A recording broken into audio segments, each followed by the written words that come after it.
Si Auntie Claire, no? Si Auntie Claire, mga igalagi pangutana nga, waka mabalaka nga, muli na ba si Saldi niya?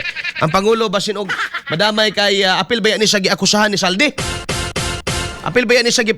Oh, duha ka tao may igalagi tudlo ni Saldi nga grabe ko nung maudyog ko nung mga igalay nakapahimulos kwarta. Kinsa man!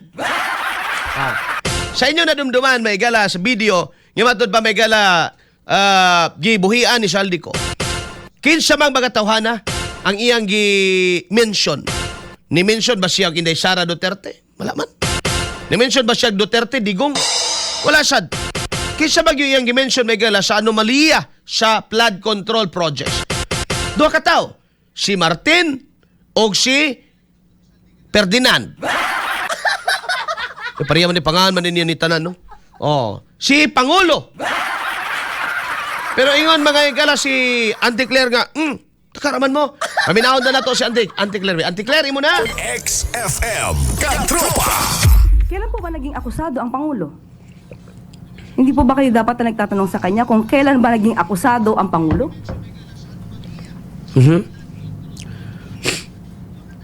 Okay, sunod na tanong. XFM Katropa.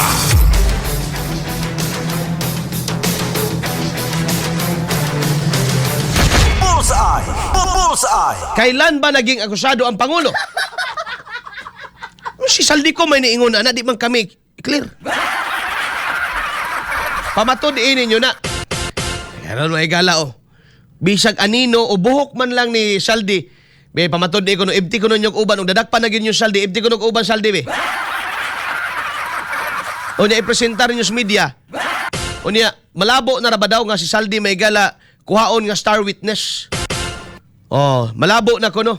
Ang ending ani, noon, ni aksyon na magkabalaka ron mo nang naningog na. Una mga igala nga doon na yung mga gipang-igang na ba? Nangainitan na silang bangag.